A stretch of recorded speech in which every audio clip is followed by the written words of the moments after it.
All right, so you're thinking about getting financial advice. Smart move.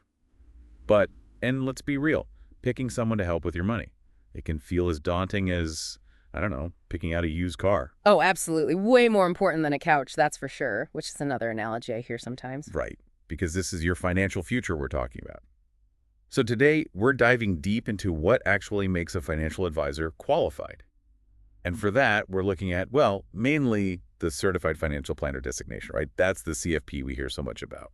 It's kind of the gold standard when it comes to financial planning. So why is that? What makes it different? Well, it boils down to a higher level of, well, everything really. Education, experience, a commitment to ethical practices. Okay, so let's unpack that. First up, education. What makes a CFP's education different? Well, it's not just about having a general finance degree. A CFP professional has gone above and beyond a regular bachelor's.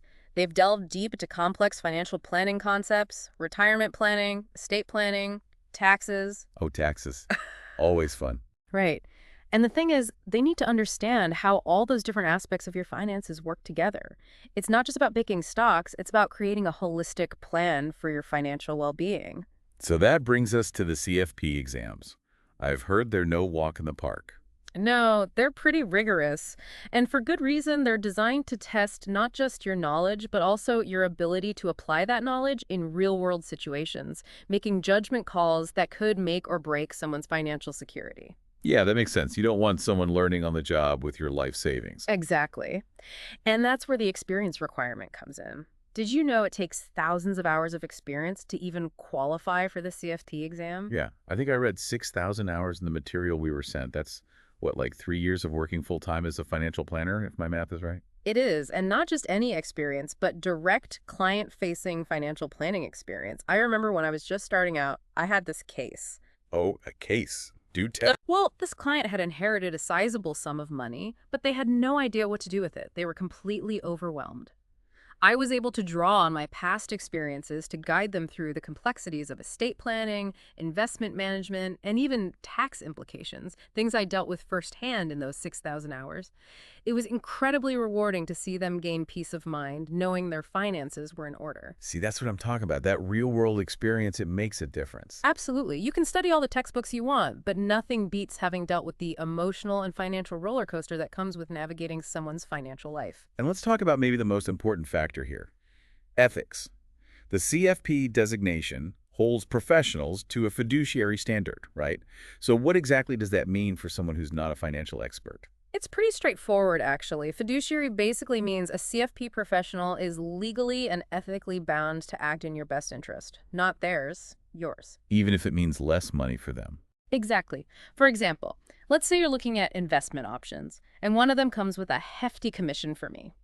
But there's another option, maybe not as lucrative for me, but ultimately better suited to your goals and risk tolerance. As a fiduciary, I am obligated to present both options to you, explain the pros and cons of each, and let you decide what's best for you, even if it means I make less money. It's all about transparency and putting your needs first. Now that's reassuring to hear, honestly. Yeah. And just to be clear, this commitment to education doesn't end once you get that CFP designation, does it? Not at all. The world of finance never stands still. There are always new regulations, new technologies, new market trends.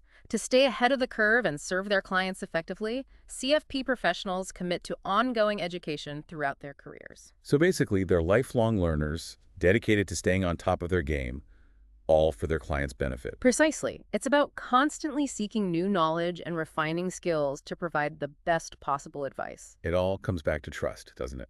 Absolutely. When you're talking about something as important as your financial well-being, trust is paramount. And the CFP designation, well, it's a pretty strong indicator that an advisor's earned that trust. They've jumped through hoops, met rigorous standards, and committed to a higher ethical standard, all to guide you on your financial journey. So when it comes to getting financial advice, remember, while a good rapport is important, so are credentials. Look for that CFP designation.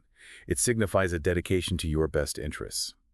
With that in mind, what are some additional things our listeners should be considering when evaluating a potential financial advisor? We'll delve into that and more in our next deep dive.